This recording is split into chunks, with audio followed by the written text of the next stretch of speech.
ناخنوں کے متعلق میں آپ کو کبھی بتاؤں گا آئندہ انشاءاللہ۔ ناخنوں سے بھی بہت سی بیماریوں کی پہچان ہوتی ہے۔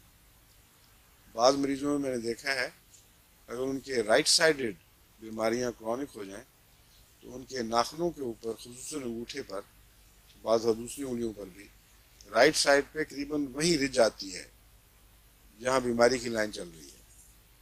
اور اگر لیفٹ سائڈ کی بیماری ہو تو لیفٹ سائڈ پہ اوپر سے نیچے انگوٹھے کے بائیں طرف ویسی رج مل جائے گی آپ کو۔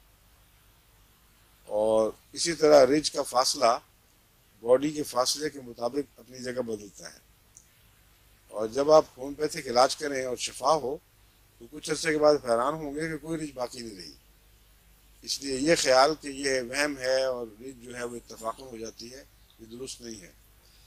ناخن بھی بہت زبردست آئینہ ہیں بیماریوں کا، اور گہری لمبی بیماریاں، کرونک بیماریاں ناخنوں پر ضرور اثر انداز ہوتی ہیں۔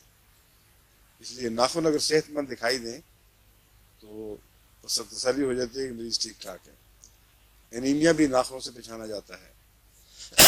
ناخن پر سفید سپاٹس آنے شروع ہو جاتے ہیں، وہ بھی علامتیں ہیں اندرونی تبدیلیوں کی۔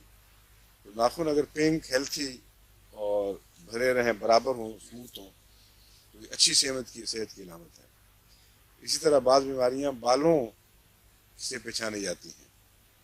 بالوں میں اگر خشکی سی اور لیک لسٹر بال جس کو کہتے ہیں، ان میں چمک نہ ہو تو اس کا مطلب ہے کہ وہ مریض ہے، کوئی اس میں کچھ گہری بیماریاں اثر کر رہی ہیں۔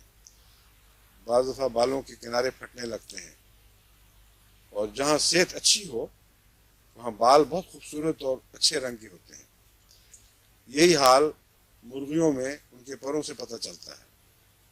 مرغیاں پالنے کا ہمیں شوق رہا بچپن میں، ابا جان کو بھی شوق تھا، تو جو مرغی بیمار ہو اس کے پر فوراً بتا دیتے ہیں کہ بیمار ہو گئی۔ جو صحت مند ہو اس کے پروں میں ایک خاص چمک اور